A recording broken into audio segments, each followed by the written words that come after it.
सत्ता में बने रहने के लिए और सत्ता से बाहर होने पर सत्ता में वापसी के लिए प्रमुख विपक्षी दल हमेशा से ही षड्यंत्र करते आए हैं।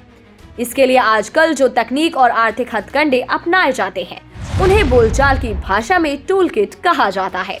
इस टूल किट का संचालन कभी विदेश से तो कभी देश के भीतर से ही किया जाता है।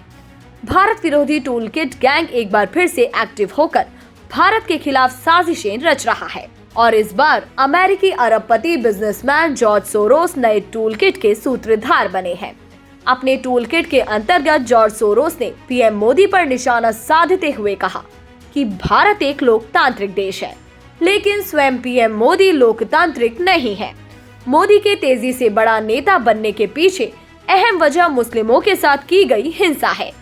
जॉर्ज सोरोस के इस बयान से पीएम मोदी और भारत के प्रति उनकी नफरत और घृणा को समझा जा सकता है। वैसे तो सोरोस भारत के खिलाफ लंबे समय से एजेंडा चलाते रहे हैं।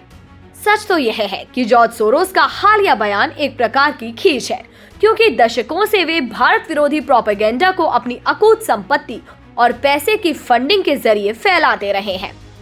जम्मू कश्मीर से आर्टिकल 370 हटाने और नागरिक संशोधन कानून यानी सीएए का भी इस टूल किट द्वारा ही खुलकर विरोध किया गया था।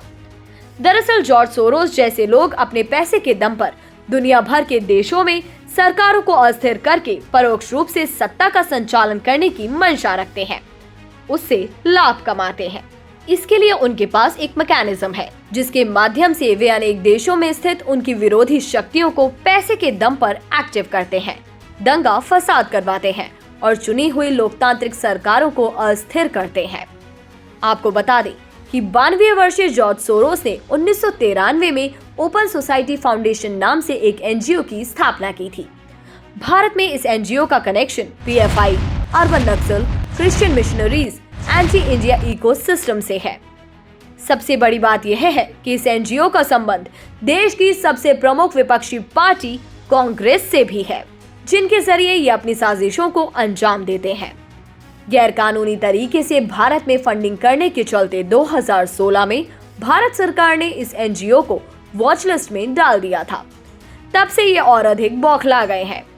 आपको ये जानकर हैरानी होगी कि 11 अक्टूबर 2022 को राहुल गांधी के साथ भारत जोड़ो यात्रा में शामिल सलील शेट्टी भारत में इस एनजीओ के वाइस प्रेसिडेंट हैं। इससे पहले वे एमनेस्टी इंटरनेशनल के जनरल सेक्रेटरी भी रह चुके हैं। दोनों ही एनजीओ पर गैरकानूनी गतिविधियों को चलाने के आरोप में कार्रवाई हो चुकी है। इसके अलावा इस टूल किट से जुड़ी फ्रांस की एक civil society group Sherpa association भी है। आपको बता दें, ये वही ग्रुप है जिसने सबसे पहले राफेल डील में भ्रष्टाचार के आरोप लगाए थे और हो हल्ला मचाया था। कांग्रेस ने इसी को मुद्दा बनाकर दुष्प्रचार किया था और राहुल गांधी ने चौकीदार चोर है का नारा दिया था। खास बात यह है कि ये सभी एनजीओ जब भी भारत में चुनाव होते हैं उससे एक वर्ष पूर्व एक्टिव हो जाते हैं और मोदी सरकार और देश की छवि को खराब करने का प्रयास करते हैं। देश की छवि खराब करने और देश की आंतरिक सुरक्षा से खिलवाड़ करने के लिए एक खास तरह का टुकड़े टुकड़े गैंग देश के भीतर भी सक्रिय हो जाता है। इन सभी संगठनों को जॉर्ज सोरोस की ओपन सोसाइटी फाउंडेशन की ओर से फंड दिया जाता है। आपको याद दिला दें कि 24 जनवरी 2020 को जॉर्ज सोरोस ने कहा था कि सीएए से मुसलमानों की नागरिकता छीनी जा रही है। सरकार से लड़ने के लिए अपने एनजीओ के माध्यम से हम 8,200 करोड़ की मदद देंगे। सोरोस की इस घोषणा के बाद ही 25 जनवरी 2020 को शर्जील इमाम का असम को भारत से अलग करने वाला बयान आता है। 27 जनवरी 2020 को ईडी ने बताया कि देश विरोधी गतिविधियों को अंजाम देने के लिए पीएफआई के लोगों को लाखों रुपए का फंड उपलब्ध कराया गया था। यही कारण था कि भारत सरकार ने पिछले वर्ष देश में पीएफआई को बैन कर दिया था।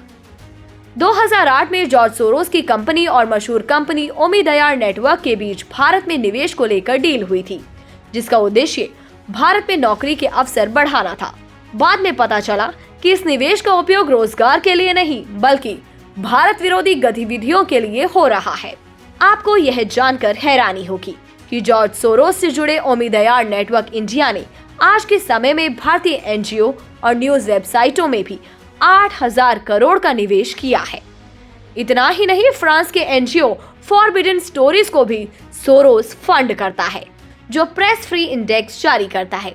अपने इंडेक्स में जानबूझकर वे भारत को नीचे रखता है, जिससे देश और दुनिया में भारत की प्रतिष्ठा को नीचे गिराया जा सके। स्वीडन में वीडेन नाम से एक संस्था चलती है जो डेमोक्रेसी रेटिंग जारी करती है। इसको भी सोरोस की संस्था फंडिंग करती है। इसका भी परिणाम दिखा कि 2022 में भारत को दुनिया के सबसे अधिक 10 तानाशाही वाले देशों में नॉमिनेट किया गया, जिसके बाद यहाँ के विपक्षी दलों ने सरकार पर हमला बोल दिया। वहीं द वायर ने इस पर पूरी रिपोर्ट जारी की थी। जाहिर है कि द वायर को भी सोरोस की संस्था ही फंडिंग करती है, लेकिन पीएम मोदी के नेतृत्व में वे अब ऐसा करने में विफल हो रहे हैं। वे चाहकर भी ना तो देश में दंगा फसाद करवा पा रहे हैं और ना ही सरकार को अस्थिर कर पा रहे हैं। दूसरी तरफ तमाम हथकंडे अपनाने के बाद भी पीएम मोदी की स्वीकार्यता देश में दिन प्रतिदिन बढ़ती जा रही है। सोशल मीडिया के प्रसार के कारण ऐसे लोगों की पोल पट्टी भी खुल चुकी है। गौरतलब है कि जॉर्ज सोरोस पर कई देशों ने प्रतिबंध लगा रखा है, तो वहीं अमेरिका इसे सबसे खतरनाक व्यक्ति मानता है, जो दुनिया भर के देशों में अपनी अकूत धन दौलत के दम पर परोक्ष रूप से हिंसा और उत्पात मचाने का काम करता है। भारत का नागरिक अब जागरूक हो चुका है। वह दिन गए जब अफवाहों और झूठे तथ्यों के आधार पर राज सत्ता को कमजोर कर दिया जाता था। आज का भारत बदलता भारत है, जो स्वयं के बल पर आगे बढ़ने की क्षमता रखता है।